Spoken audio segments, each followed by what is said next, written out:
앞에 사진 한 장을 보시면 저 사진은 한 여성이 한 남성을 짝사랑하는 표정이에요. 짝사랑. 남성은 몰라요. 다음 사진을 보시면 짝사랑하던 여인이 배신당해서 슬퍼하는 표정입니다. 짝사랑 그러면 어떤 것이냐?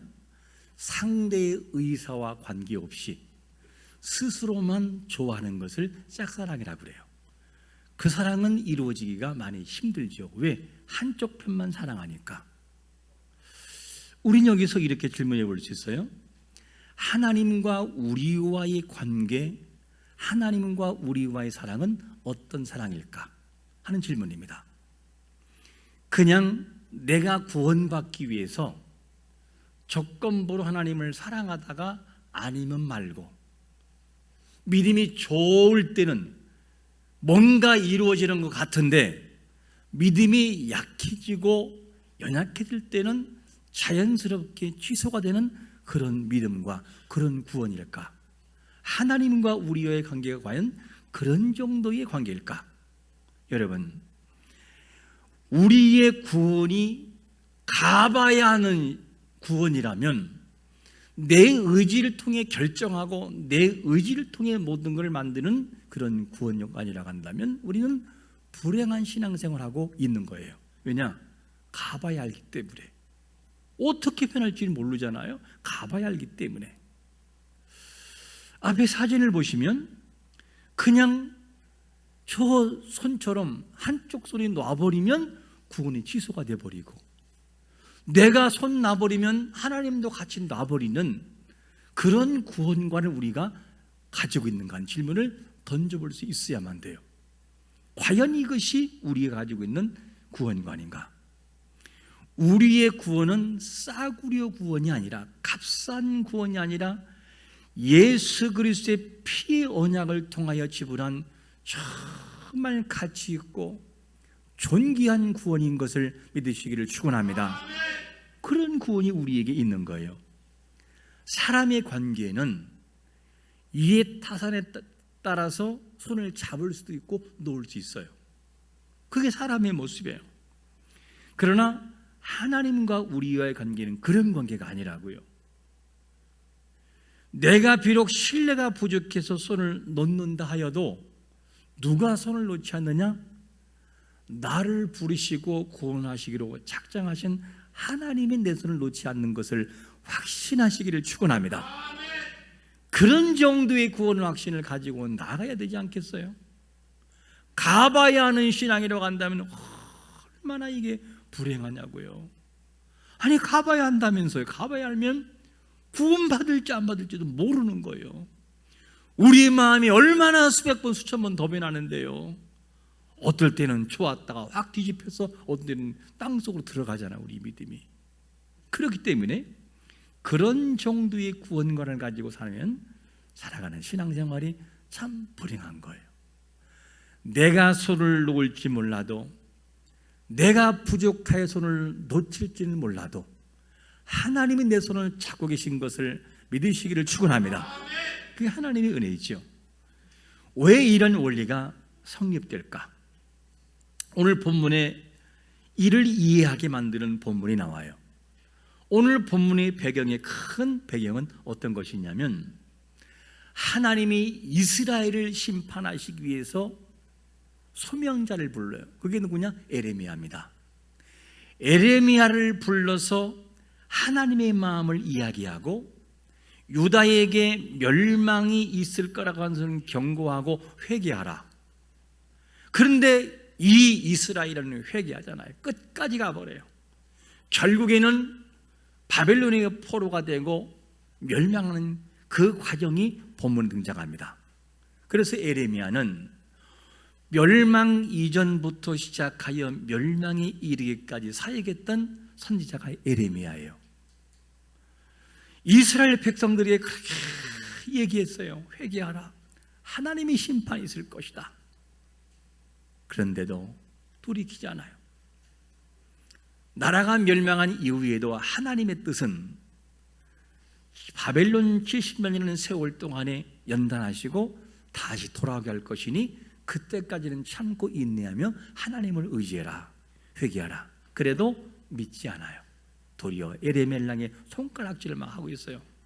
너 같은 내공로가 어디 있냐고, 너는 거짓 선지자라고 하면서 막 에레미야를 책망합니다.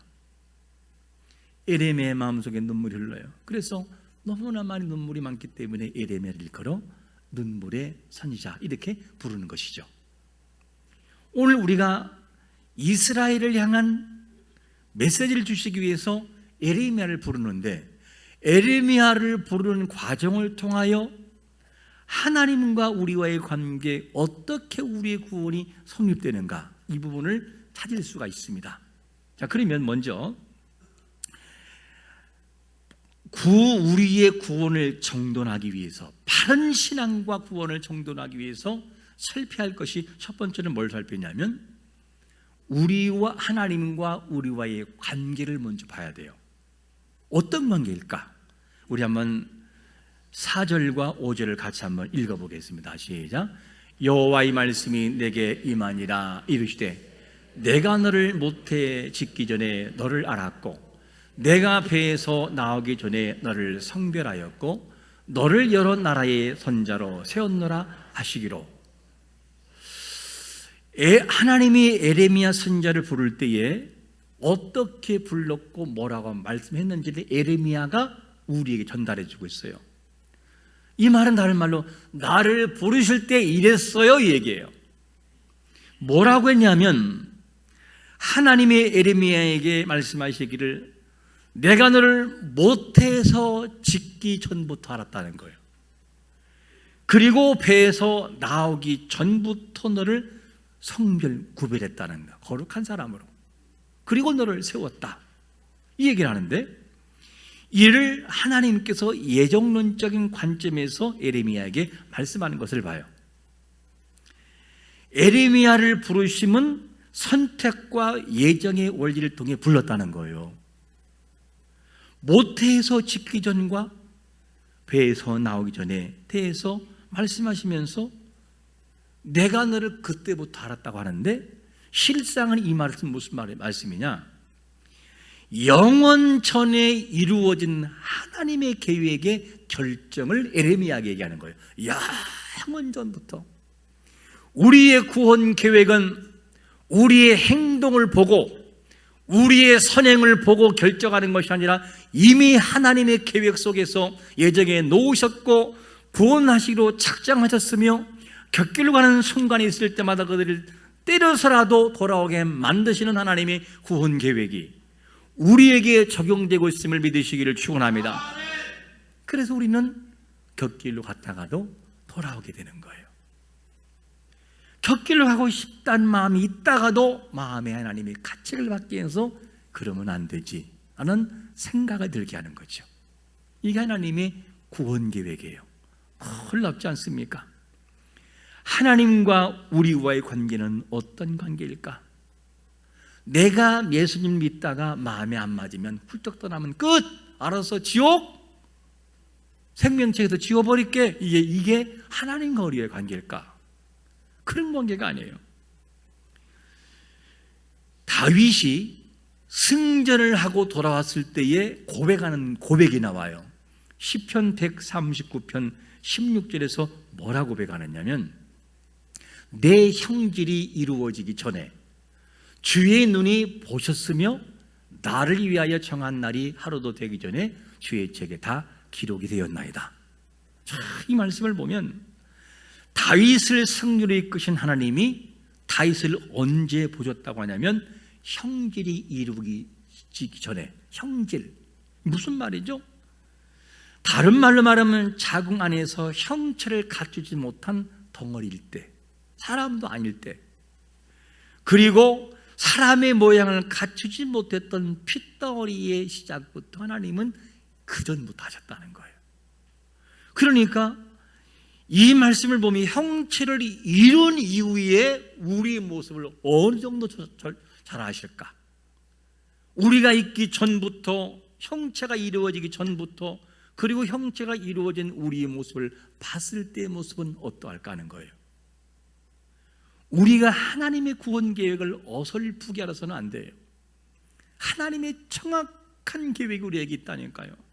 하나님이 어떤 분이죠? 여러분, 구멍가게 하나를 운영할 때도요, 계산이 있고 계획이 있고 지출과 수입이 있어요. 하물며 전지전능하신 하나님의 우주를 통치하시고 별과 별과 모든 행성의 거리를 정확하게 유지해서 자전과 공주를 통해서 일하게 하시는 하나님이 한 인생, 하나님의 형상을 닮은 인생이 이 땅에 올 때 대충 보낼까요? 그럴 수 없어요. 하나님은 정확하게 우리를 부르셨고 구원하시기로 작정하시고 하나님의 생명체 기록해 놓으신 것을 믿으시기를 축원합니다. 그런 확신 우리가 가져야만 돼요. 가봐야 하는 구원이 아니라고 우리는요, 그런 구원을 믿는 자들이 아니에요. 그러므로 우리가 살아가는 모든 삶 속에서 우리의 구원 계획이 명확하게 설정되지 않으면 아무것도 알 수 없어요. 여러분, 가봐야 하는 구원이라고 한다면 그걸 어떻게 알 수 있겠어요? 수십 번 수천 번 도전하는 우리의 마음인데, 여러분, 우리의 구원은 가봐서 앓는 경험이 아니고 구원이 아니라 하나님의 말씀과 언약에 입각하여 구원하기로 작정된 예비된 영혼들이라는 사실을 믿으시기를 축원합니다. 그래서 여기에 모인 사람들은 구원받기 위해 열심내는 사람들이 아니라 그리스도의 피의 언약을 통해 예수를 믿었으므로 이미 생명책에 기록이 됐고, 그 기록된 우리는 하나님의 은혜에 감격하고 감사하여 하나님의 영광을 위하여 선한 삶을 살아내는 수 있는 그런 성도의 삶이 우리의 모습인 것을 믿으시기를 축원합니다. 구원받기 위해 그 길을 걸어가는 삶과 이미 구원받은 우리의 신앙 고백을 통해 예수를 믿었으므로 구원받았으므로 큰 은혜에 감격하여 이렇게 살 수는 없다는 고백이 뭐가 차이일 수가 있을 것 같습니까? 수준 자체가 다른 거, 수준 자체가. 우리가 그런 모습을 갖춘 사람들이에요. 지금 우리의 믿음의 질을 보면서 구원이 불안할 수 있습니다. 우리의 구원의 질. 왜냐하면 어떨 때는 우리의 모습이 참 믿음이 충만하다가도 어떨 때는 진짜 우리가 구원받았을까?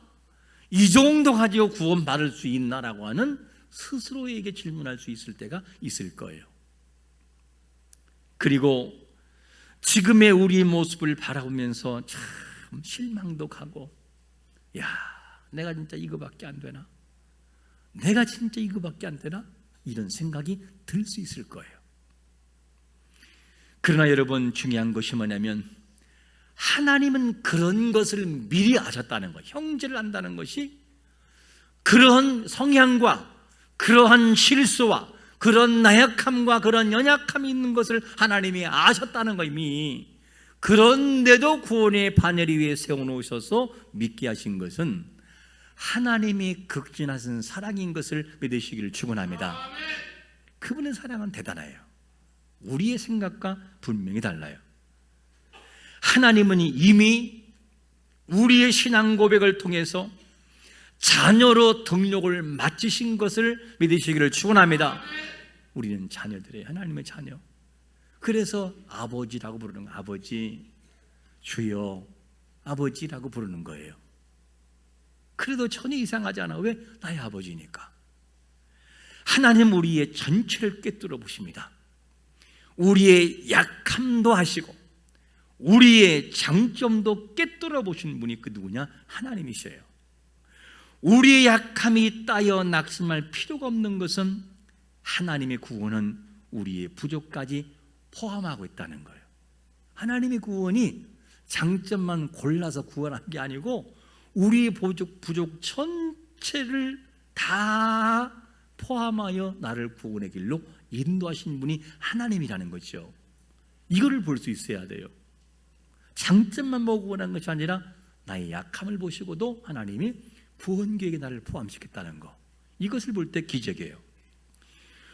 우리의 부족을 하신 하나님이 우리를 거룩한 자녀로 성별하신 것을 믿으시기를 축원합니다. 성별, 구별했다는 거예요. 우리가 믿음을 소유하여 예수님을 믿는 것처럼 보이지만 우리의 의로 구원에 이르지 못해요. 내가 믿는 것처럼 보이긴 하나 구원은 우리의 의지라기보다는 하나님의 의지가 더 강력해요.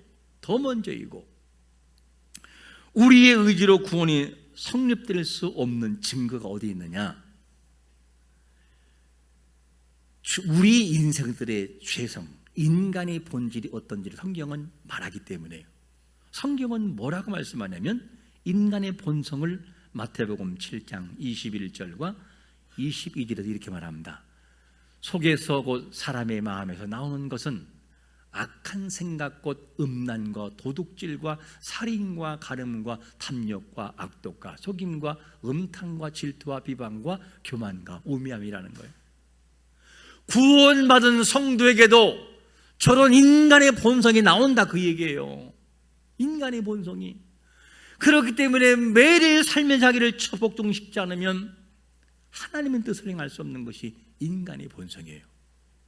그래서 우리는 비록 구원받은 성도이지만 부족한 것을 인정하셔야 돼요. 하나님, 저는 부족해요. 부족해서 그래서 하나님의 은혜가 필요하고 하나님의 인도하심이 필요합니다. 내 의지는 절대 구원에 성취할 수 없음을 제가 인정합니다. 라는 겸손이 우리 앞에 있어야만 돼요. 우리의 의지로 구원받을 수 없는 것을 무엇을 보면 또 알 수 있느냐? 생생하게 예수님을 경험한 사도 바울이 사역을 하면서 고백한 내용이 뭔 줄 알아요? 바울이 이런 고백을 해요. 우리 한번 다 같이 로마서 7장 23절과 24절을 읽어보겠습니다. 시작. 내 지체 속에서 한 다른 법이 내 마음의 법과 싸워 내 지체 속에 있는 죄의 법으로 나를 사로잡는 것을 보는도다. 오라, 나는 곤고한 사람이로다. 이 사망의 몸에서 누가 나를 건져내라. 와, 바울이 이런 고백을 해. 바울이 완전히 180도 바뀌어진 바울의 마음속에도 두 가지 법이 싸운다는 거예요. 두 가지 법이. 나는 하나님의 영광을 위해 이렇게 일을 하라고 하지만 다른 한쪽에 나를 잡아당긴다는 거예요. 육신의 모습을 자꾸 살으라고. 그러면서 야, 어찌할꼬 어찌하면 좋을꼬. 그러면서 바울이 완전한 자기를 내려놓는 걸 봐요. 은혜 아니면 살 수 없어요. 이게 인간의 본질과 본성이라는 것이죠. 그래서 내가 죗값을 지불하는 것이 아니라 예수님이 내 대신 이루셨고 우리가 이룰 수 없는 그것을 주님이 대신해서 이루어 주었으므로 내 의를 믿는 것이 아니라 나 대신 의를 이루신 그 예수님의 의를 믿음으로 하나님 아버지는 예수님을 보고 우리를 의롭다 인정하시는 하나님의 칭의가 우리 앞에 적용됨을 믿으시기를 축원합니다. 그게 하나님의 은혜라는 거예요.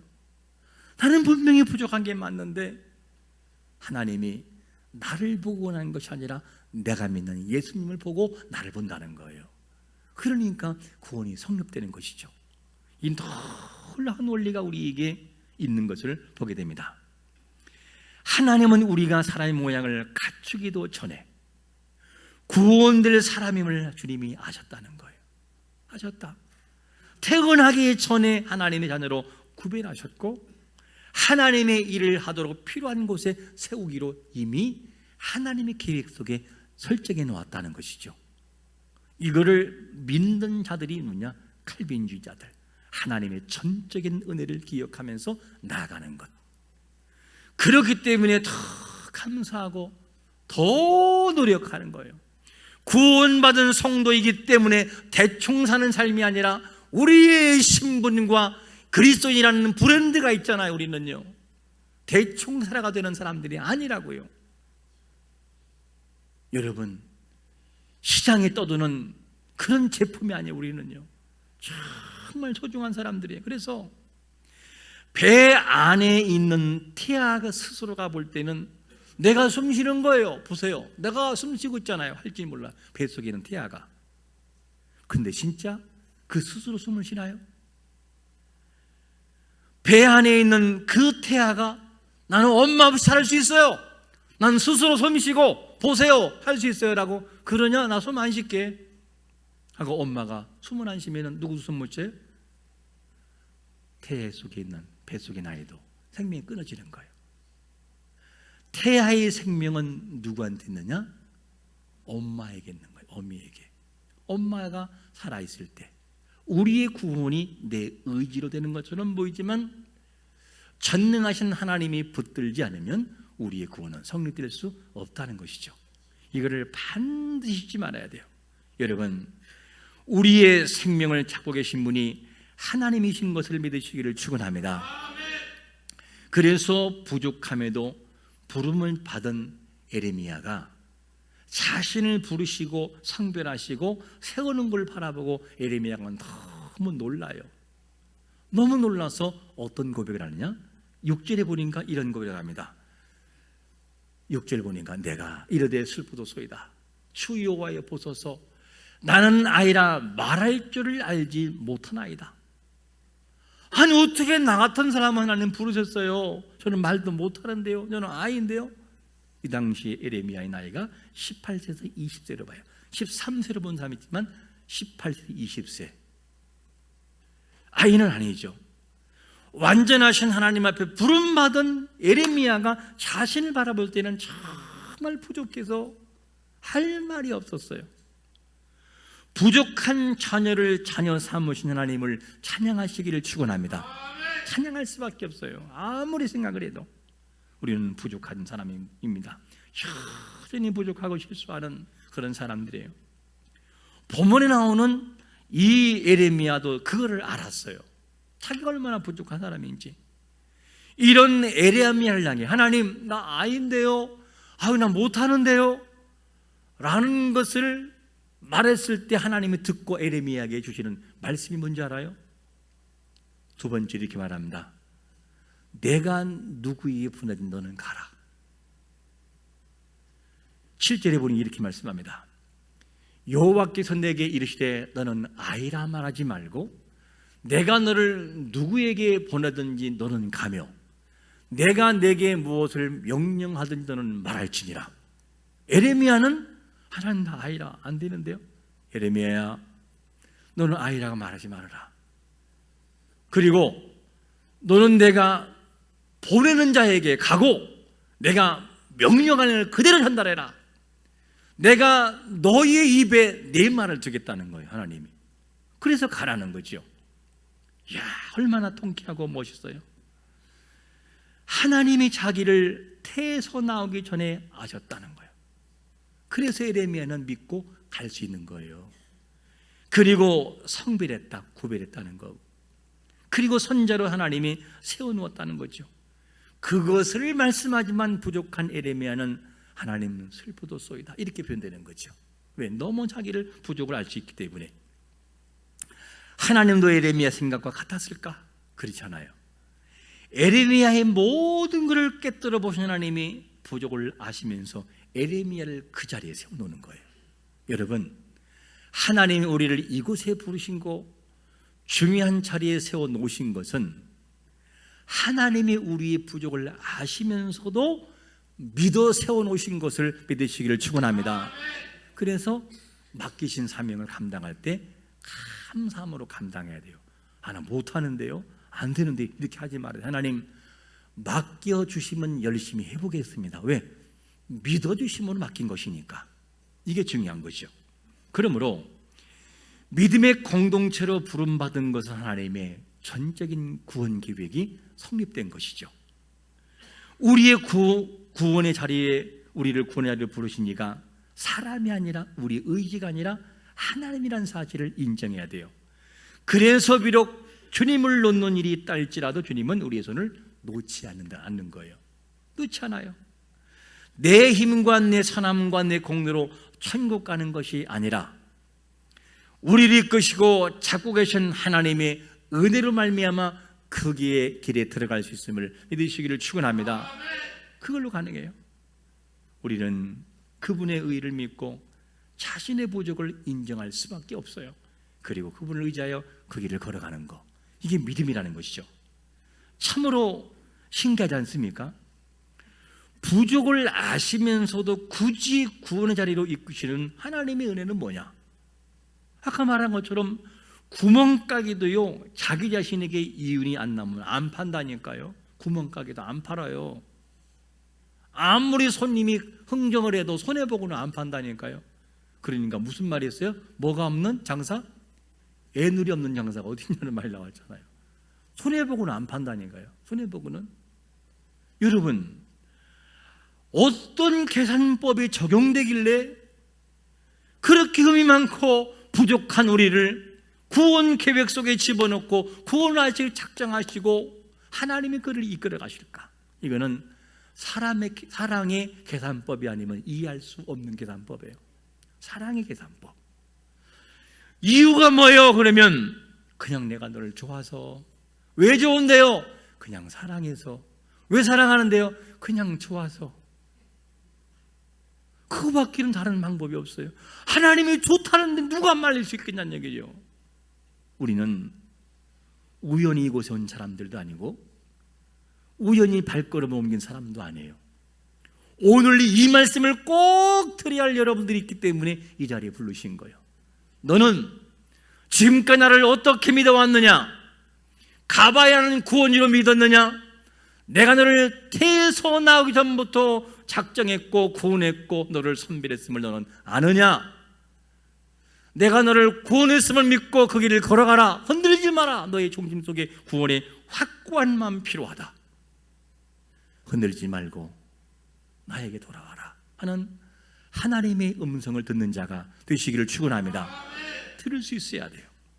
그래서 우리를 하나님이 부족한 걸 아시면서도 법정적인 선언을 하세요. 법정적으로 선언하시는데 뭐라고 하시느냐? 고린도서 5장 17절에서 이렇게 말씀합니다. 같이 한번 읽습니다. 시작. 그런즉 누구든지 그리스도 안에 있으면 새로운 피조물이라. 이전 것은 지나갔으니 보라 새 것이 되었도다. 여러분, 이 내용은 그리스도 안에서 우리를 법정적으로 선언하는 거예요. 너는 새로운 피조물이 됐다라고 결정해버리는 거예요. 이미 우리가 완벽하고 완전해서 의인된 것이 아니라 아직은 의인이라는 법적인 신분에 맞는 의로운 삶을 다 살지는 못하지만 법적인 선언이 너는 의인이야, 너는 내 거야 라고 이미 선정을 해버리는 거예요. 하나님 선포해버리는 거예요. 어느 누구도 건들 수 없어요. 이것이 우리의 신분이라는 거죠. 여러분, 의인이라는 법적인 신분을 가지고 살아가는 것이 우리의 모습이에요. 그래서 예수님을 믿고 구원받은 자들은 구원받기 위해 발버둥 치는 자가 아니라 구원의 은혜를 주신 하나님 앞에 나의 신앙을 고백하고 나의 선행과 열심을 통해 하나님의 영광을 높이는 것이 우리의 모습이라는 것을 잊지 말아야 돼요. 이 사실을 확고하게 나아가 믿음으로 반응하는 자가 되시기를 축원합니다. 확실하게 믿어야 돼요. 우리의 믿음이 부족한 거 맞아요. 때로는요, 우리 행위가 주님의 손을 놓을 때가 있어요. 주님의 손을. 근데 그분은 놓지 않아요. 나를 확 잡고 네가 나를 놨을지 몰라도 나는 너를 놓을 수 없단다. 왜냐하면 내 소중한 아들을 널 위해서 십자가에 못 박았단다. 그 하나님의 국밀한 사랑이 있기 나는 너를 놓을 수 없다. 내 사랑하는 아들의 피의 가치가 그 정도의 가치가 아니란다 하는 음성을 들으면서 나아가야 돼요. 반드시 하나님은 구원을 이루어 놓으시고 영원한 큰 나라에 들어가도록 우리를 강건적으로 도우셔서 인도하시는 것을 믿어야만 돼요. 믿어야만 돼요. 만일 구원의 근거를 우리에게서 찾는다면 죽을 때까지 구원을 확신할 수 없어요. 왜냐? 가봐야 알거든요. 가봐야. 그리고 우리의 믿음은 수없이 변하기 때문에요. 수없이 변해요. 우리는 오늘 말씀의 근거를 통해서 그랬구나. 내가 태어서 나오기 전부터 하나님이 이미 선별하셨구나, 구별하셨구나. 그리고 내 형질이 이루기 전부터 나를 아셨구나. 나의 구원의 완성과 자녀 삼으심은 나의 부족까지 포함된 것이었었구나 아시고 그 자리에 세워 인침을 받은 것이구나 하는 확신이 있어야 돼요. 오늘 우리가 기억할 말씀, 누구의 손이 중요한가? 내가 주님의 손을 잡은 것도 중요하지만 이보다 더 중요한 것은 나의 손을 잡고 놓지 않은 주님의 손이 더 중요한 것을 믿으시기를 축원합니다. 그래서 구원이 성립되는 거예요. 이 은혜 속에 들어온 여러분들 다 감사하시고 찬양하는 삶을 통해 하나님을 높이는 그 삶이 지속적으로 이루어지기를 예수 그리스도의 이름으로 축원합니다. 아멘.